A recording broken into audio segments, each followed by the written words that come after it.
So I see a lot of people post on the group about orchid care, and I think orchids have people tend to think of them as being very low maintenance. In my experience, when I grew them very, quote, low maintenance, I never got them to rebloom and they didn't do very well. And it was only until I started growing them the way I'm going to describe in just a few moments that they really started to take off and rebloom and do well for me. So all of these were rescued from grocery stores. These two actually from the Stop and Shop or the Shaw's or Star Market, one of those here in Lynn that went out of business, and they were super cheap, but they're totally covered in glitter spray paint. So I had to get all that off, but they've been doing really happy. And so you'll see that I've repotted them into a mix that's a mixture of bark and as well as moss. So this one's actually starting to break down a lot. So after it's done blooming, I will repot it. Same for this one and this one. Phalaenopsis really like to be repotted every year as the medium starts to die down.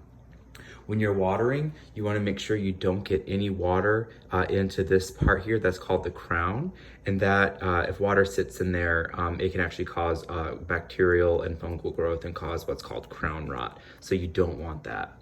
You can either blow it out or just dab it dry so it doesn't get wet. When you have the orchid in bloom, it will continue to bloom for a couple months, but then these blooms will all fall off and you'll be left with the stalk here. And you'll see on this other orchid that this was the original bloom stalk, all the blooms came off, and then we left this on and it actually stayed green, and you'll see that it re-bloomed one flower stalk here. This is now quite old, it's getting ready to bloom again, and same on this side here. This other orchid, same thing, we left this stalk on and you see it's branching off. It's branching off here as well. And then it's also growing a totally new flower spike over here.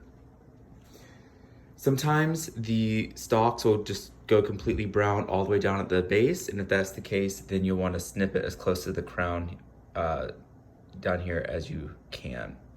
You'll see we have roots sort of all over the place and really going crazy over here. These really like to be in the air, and so you'll see that this terracotta pot breathes well, and you have holes in here to get air in so that you don't get any rot issues. You can also do it in plastic pots as well. So the way I water them is I sit them in a pot like this. I take my rainwater and I just pour it in here until it fills up.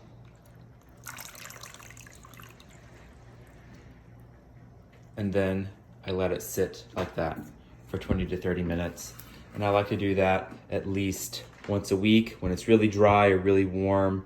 So in the winter and summer, sometimes I have to do it more than once a week or give it a little bit of a top off. So if you have any questions, feel free to message me.